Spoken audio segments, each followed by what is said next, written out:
Hello and welcome to the Record Club, brought to you by Record Store Day, the official charts and National Album Day, and proudly in association with Bowers and Wilkins. My name is Jess Iszatt. Thank you very much for joining us. We are really excited to say that our guest this evening is Amy Lee from Evanescence to talk all about their brand new album, The Bitter Truth.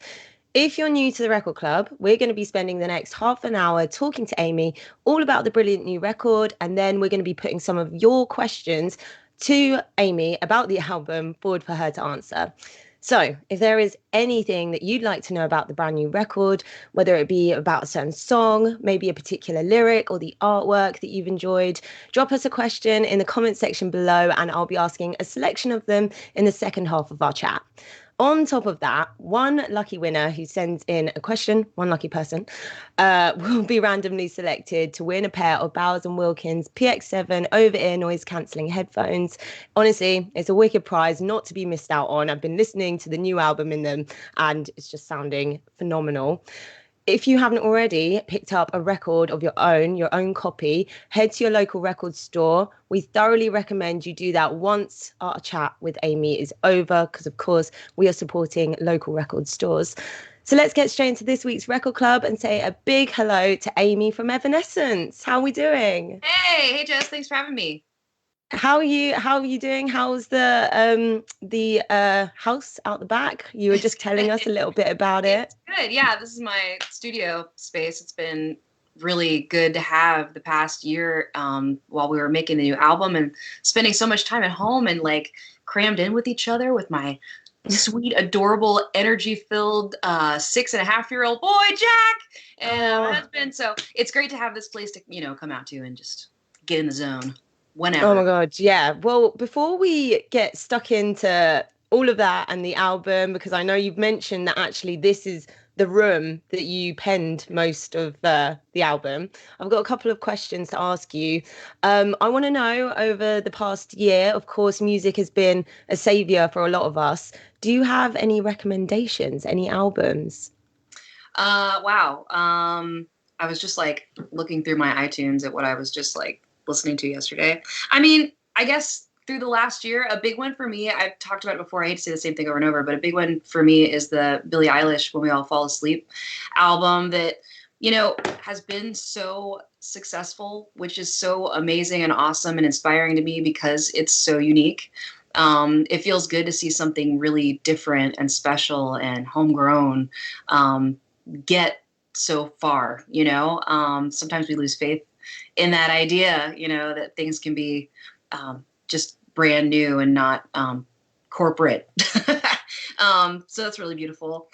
This is maybe surprising, but Casey Musgraves, one genre of music that I've never really gotten into is country, but she's not straight country. It is more like folk, like Americana music. And she released this album like right around the time that we moved here. So I was trying to get in the spirit also, called, what's it called? Great. It's fine. You can cheat. You can look at your list. It's so good because like every song on it, I'm typing it in right now. I keep thinking Harvest, but that's not right. And now you're waiting for me on live stuff. Golden Hour. Golden Hour, that album. So good. And both of those albums for me are rare gems because you can really listen to the whole album without skipping tracks. That's just rarer and rarer these days. Some iconic women you've named as well, so here for it.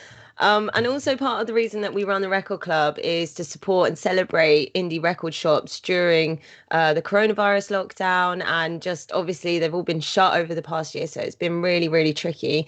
Are there any record shops you're particularly fond of that you want to big up? Oh my God, like one of my best family friends, the record store I went to growing up, Arkansas CD Record Exchange. Bill, my man. Big ups. Still standing after all this time. That's my place. It's cool because it's not just like records. It's also all kinds of memorabilia, Star Wars toys, weird stuff you can't find anywhere else. It's the best. That is wicked. And obviously, I know it's been really tough over the past year, like I mentioned, but just going physically into a record store, you can't beat it. You can kind of like feel the music around you. Same with gigs as well. That's why we miss it. I do miss it. We also actually have been kicking off the record club with a question from one of the many amazing independent record stores in the UK. So this week's question is from Gatefield Sounds in Whitstable. Amy, they want to know, as an independent record store, they are always looking to recommend music to their customers. If you were recommending your new album to someone, how would you describe it? Everything you could possibly want and more. I mean, what do you want me to say? It's the good. No, just kidding. I don't know what to say. It's a journey, man, for sure. I mean, it's an album. It takes you on a ride. It starts out taking you in just a little bit at a time with a big epic intro, diving into the whole thing, and it definitely takes you on a trip. But I think that nowadays we listen to music so much in song form. So it's an interesting thing. It's always been important, but have it in mind. Like, I want every song to be able to stand on its own, but I also really want it to fit into the album. Our album is definitely good for turning up real loud in the car, driving down the road, just like getting lost in a place. I've been doing that a lot with our own album. If I'm being very honest, it feels so good to have it done. Oh, yeah, listening in a car is like if you can listen to a full album in a car on a journey, that is just iconic. I love that. Don't It's like actually that one drive at the music moment, but video, you just need it. landscape going by. Yeah, the movement, everything, you kind of lost it, but you're plugged in, but you've got it loud as well. Yeah, feel that. Big ups to Gatefield Sounds in Whitstable. Thank you so much for your question. So Amy, congratulations on topping the UK's official rock and metal albums charts. Thank you. How does it feel to have maintained such a strong fan base here in the UK? I just feel a huge gratitude for our fans around the world. We, as you know, don't put out an album every year or every other year. It's pretty few and far between for us, and a lot goes into it. So it truly is like a special event when it happens, but also just this over and over again, humbling gift. The way that our fans have been there for us in these long, times between new music. We'll put on new tours even without music, and they're there. It's just something one of the things I'm the most grateful for in my life is the ability to do what we do. And after all this time, there's a new appreciation for it that I wouldn't have been able to have just not having the perspective the first time around. So the fact that I get to still do it, still get up on the stage, still make the music and put it out, and it's something I will never take for granted. So thank you. Do you revisit your back catalogue much? Well, I have to, always for our shows and stuff. And then also in the last few years, we did the synthesis project, which I maybe really go through all of it and decide which songs we want to include in that orchestral thing. And then before that, we did like a big collection box set, ultimate, all the things, all the B-sides, all the stuff. So I had to go through it all then and like find old pieces of, I don't know, scrapbook journals and lyrics and stuff. And it was really good actually to go through all of that before getting to the next chapter where we were making new music, because it just really having like just that understanding and perspective of the history and the journey and all of that is so good before you take a step forward, just to remember those roots.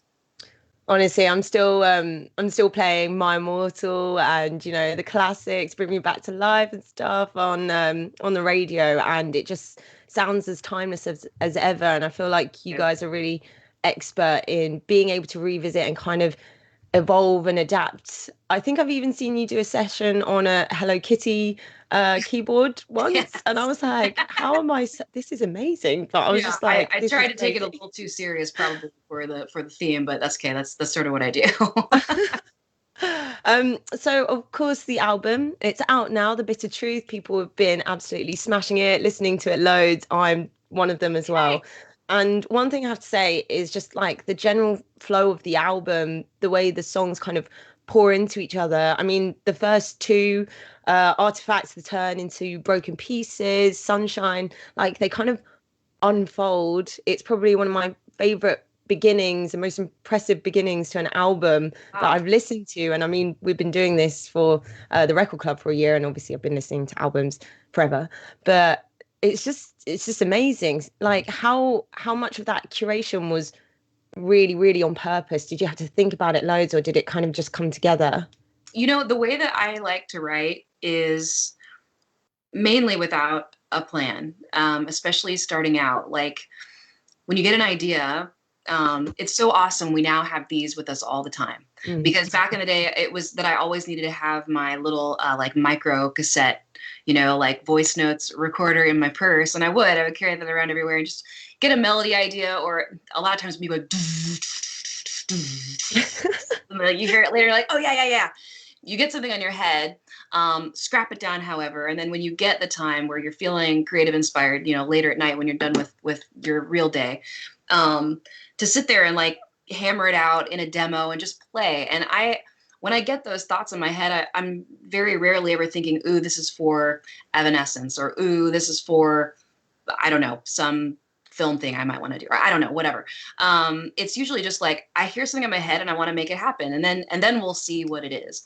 So that very beginning of the album part, that artifact, was actually just me like on my laptop, the laptop microphone, even in our hotel room at like 3 a.m. on tour in 2019. Just had an idea in the middle of the night, and I was singing quietly like that because I needed to be quiet because, there was guests in the other rooms around me. And I wasn't thinking about anything. It was just something that I had in my mind. But then later, when that second part started developing, which is a collaboration between me and Scott Kirkland from the Crystal Method, actually, we just started randomly swapping ideas. Again, not for Evanescence, not for anything. Just like, hey, I like you, you like me. If you ever want to send me some music, do it.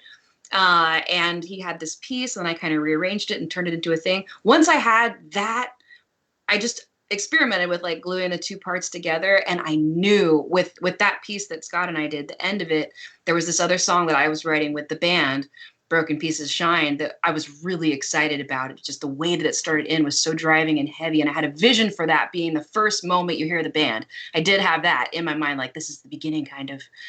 I realized that they went together, and that they were in the same key even, and just made that happen. So I had the beginning in my mind quite a while before we did it, but so many other pieces about it. You have to just sort of have an open mind, make all the music you're going to make, and somewhere in the middle of the process, you start to sort of hear transitions like, ooh, this would be really cool if it went into this. And then you start working towards that and planning for that. And the other ones just sort of fall into place. It's cool how it all came together. Honestly, I just you first plug in and you're just like listening, and it's almost you're kind of being like lulled into a false sense of security, but that's not the And case then because come hammered on, over the it's head. Evanescence, and I'm just like, yes, this is Yeah. everything that I wanted. It's like that kind of like nervous, excited feeling. So I was just like, this is awesome. Okay, we're Also, in. after it having been so long since we'd done a full album, I really wanted us to have an intro. Like we have been building to this, and the beginning of this album needs to feel like this is finally happening for us. We can't just punch into it. Like we got some talking to do before we start this thing. Were there many tunes that were cut from the album, or did you have like a lot to choose from? Then you were just like, no, okay, this is creme de la creme. It's always like that. There's always a lot on the cutting room floor, so to speak. Unfinished pieces of songs, lots and lots, and a few songs that just didn't quite make it all the way there through the melodies and maybe the arrangements in the end. But they actually have the band tracked. There's like 3 of those, but there's a bunch of started pieces. When you have that much time, you really take the time to make an album. You get to just pick and choose the very best and make sort of a greatest hits out of it in the end. So yeah, there's leftovers. I don't know. We'll see. I never want to put something out just because we have it. I want it to be really great and stand up to everything else that we've done. So we'll see what gets finished, but I'm sure that at least a couple of them will be finished. Okay. We'll wait and see if there's a surprise like extra package at some point. What's your favorite track on the album? That's an impossible question. I really struggle with that question. It changes kind of daily.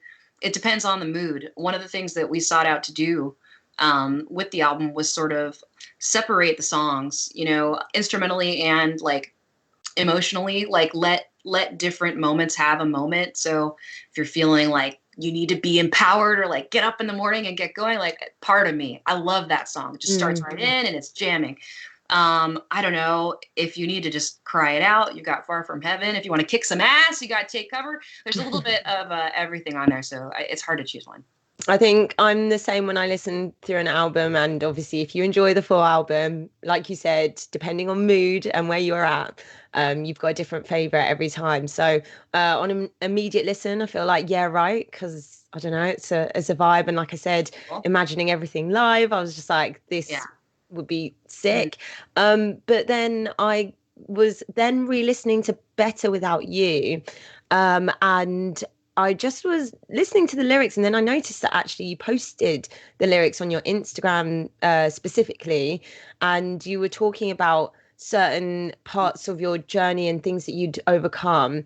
Um, is there advice? I don't want to like read it back to you. Obviously, people So yeah, could I they know remember. Cool. what it is. Yeah. Um, I mean, there's also a part about the industry, and I feel like you've been in the game for a long time, and you've obviously smashed it in so many different areas. Is there some advice that you could give, perhaps to some emerging music makers today, or perhaps women in music with this song in mind, or something maybe you would have said to your younger self?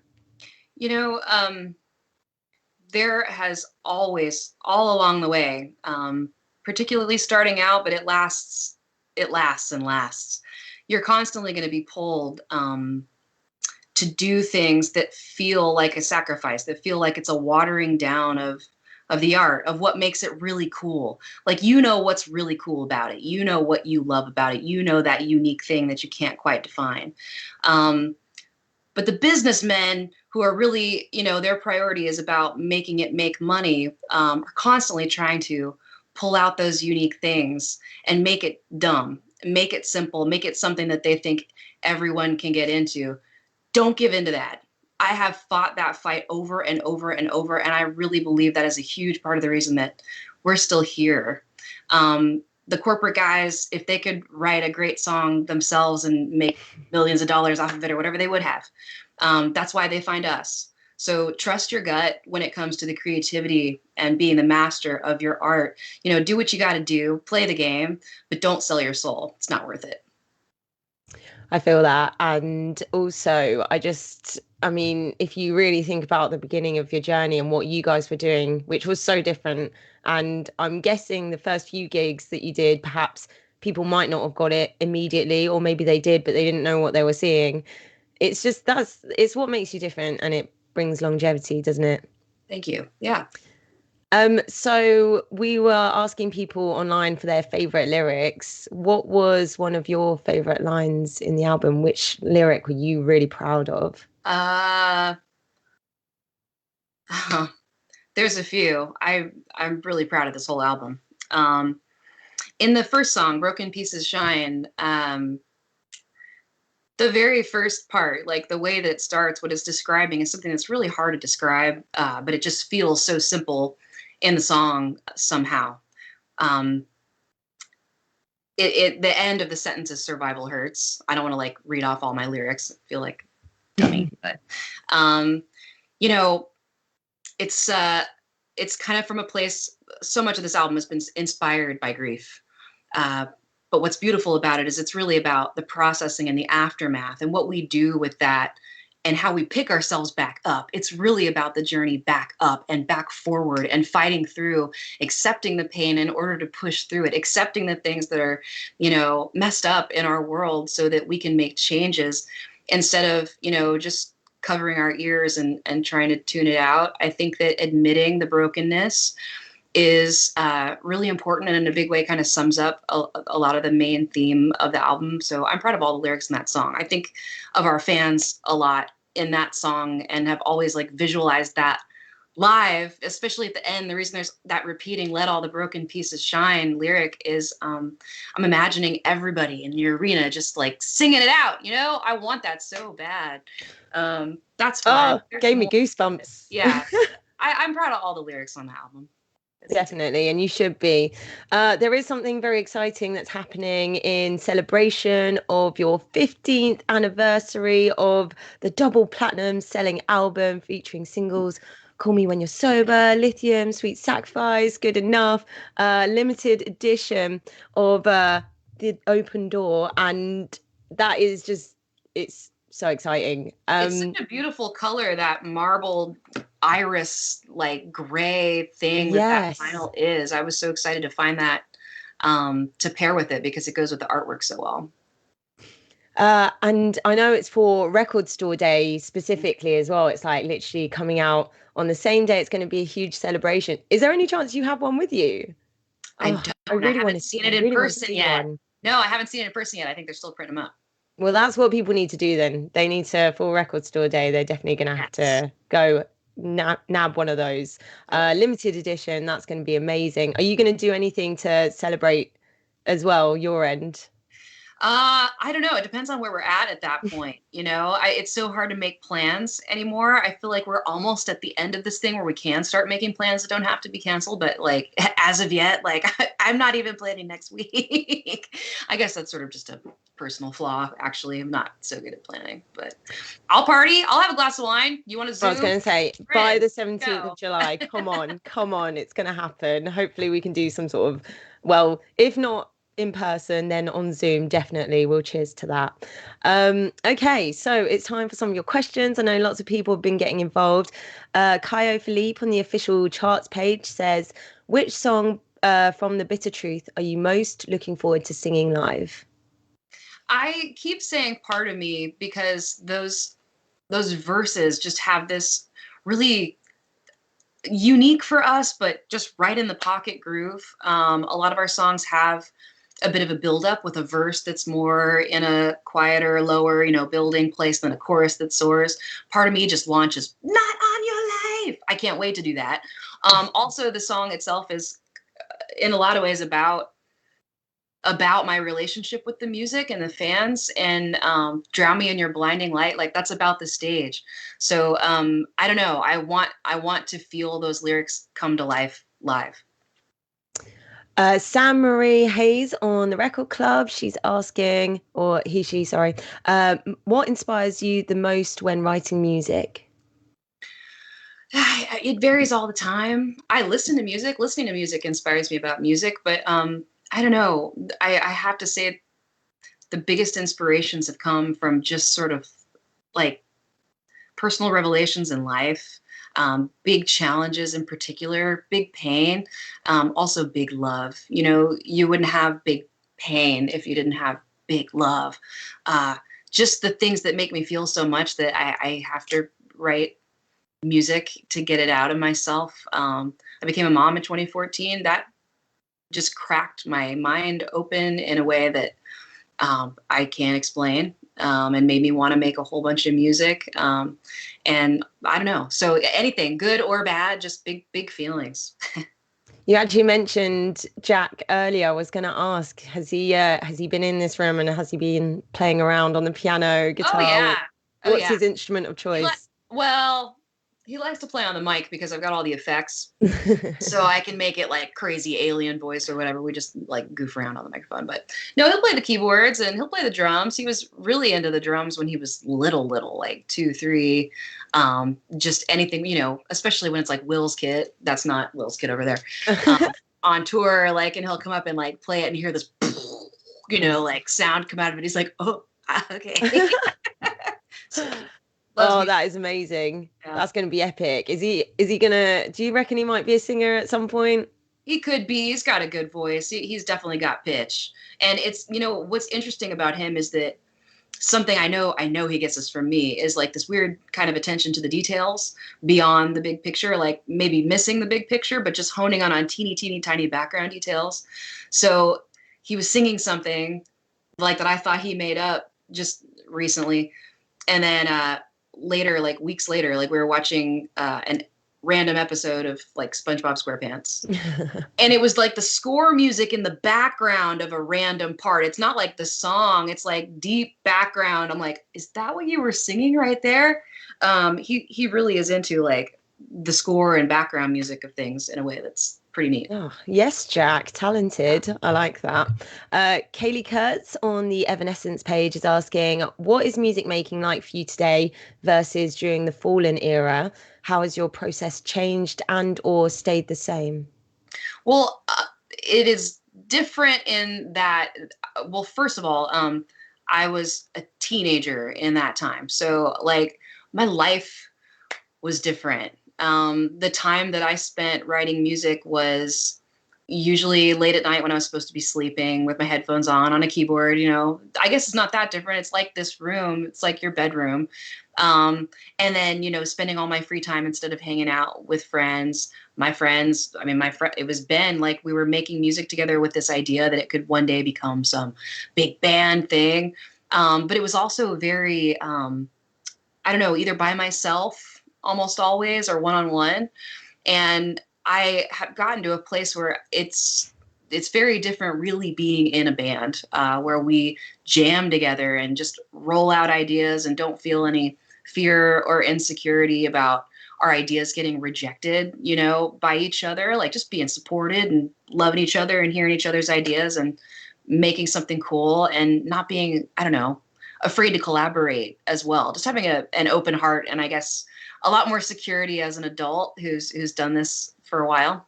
So, yeah. Do you still have the camcorder or not camcorder, the voice tape recorder? I have all the tape recorder. tapes. Yeah, I'm about halfway through a lot of my video and audio tapes that have been in storage forever. I'm trying to like convert them to digital so they don't all die. Like crumble or something. Great stuff on there. Yeah, pretty dumb stuff too, good and bad. Oh. It's like old journal. Oh my God, imagine finding that and like some of the sounds that I make sometimes on the mic, I'm just like, what is that? Alison Christine Stevens on the Record Club says, do you still get nervous before you perform? Yeah. Not always, but especially the first time back after a while. There's no way we won't all be nervous stepping onto stage after being off for a couple years and writing and everything, but it only lasts a minute. Like usually like the anxiety and the comes, for like the 20 minutes before and like 30 seconds into the first song. And then you're like, I'm here, I'm in, like, there's no turning back anymore. Anything that your mind or body was thinking about before just gets cut off by focus. And there's also just some other like force that takes over and doesn't let you have that fear anymore. I think anything that you really care about, if you're showcasing it, it's you have that sort of adrenaline, don't you? It's that buzz. For sure, exactly. It shows you care. Jonathan Schultz on the Evanescence page says, what has been your favorite cover that you've performed? Hi, Jonathan. Favorite cover that I've ever performed? You know what? Really, really long time ago. I don't know if I can say it's my favorite, but I'm going to call out an oldie. Long ago, we used to cover The 4th of July by Soundgarden, and that song is so heavy and interesting. And that was back when Will Boyd was in the band, and he would do the vocals with me because there's sort of like this like an octave vocal thing that happens. It was just really fun to like step into such a different part for myself, and also just a lot of why we choose covers is just for the love of singing a song. So that's a good one. I haven't done that. Oh, well, Amy, that's actually all we have time for today. Guys, thank you so much for sending in your questions. Amy from Evanescence, thank you so much for joining us on the Record Club. Of course, if you haven't already got yourself a copy of The Bitter Truth yet, we absolutely recommend you go order one from your local record store. If your local record store is open as well, go into the shop and support the ting. I'm also excited to announce that the winner of this week's Bowers and Wilkins Wireless Headphones Prize is, drumroll, Sam Marie Hayes on the Record Club's page. Make sure to slide into the Record Club's DMs. We'll get these headphones to you. You can listen to the Bitter Truth in them and they'll sound amazing. Thank you so much, everyone, for joining us and sending in your questions. Again, Amy. Also, actually, quickly, Amy, I tried to watch the Bitter Truth documentary and I couldn't get it over here. So I hate to place blame on anybody else, but it's not our fault. We had everything turned in time and it was supposed to work. We're just waiting on Amazon. It's happening worldwide, but it should be soon. They keep saying soon. I know it will happen eventually, but I think they just have a really big system and it takes a while for things to like get embedded in there. So sorry. Okay, it's fine. I know. We forgive you. We forgive you. Thank you for caring, and thank you for wanting to watch it. Someday you'll get to. It's pretty good. One day I'll put a reminder. Yeah, thank you everyone for joining us. Our next guest will be announced on the Record Club's social media very soon, so make sure you're following us. All previous episodes are available to watch back on our YouTube channel, and we'll see you very soon. Amy, thank you so much. Thank you, Jess. See you guys.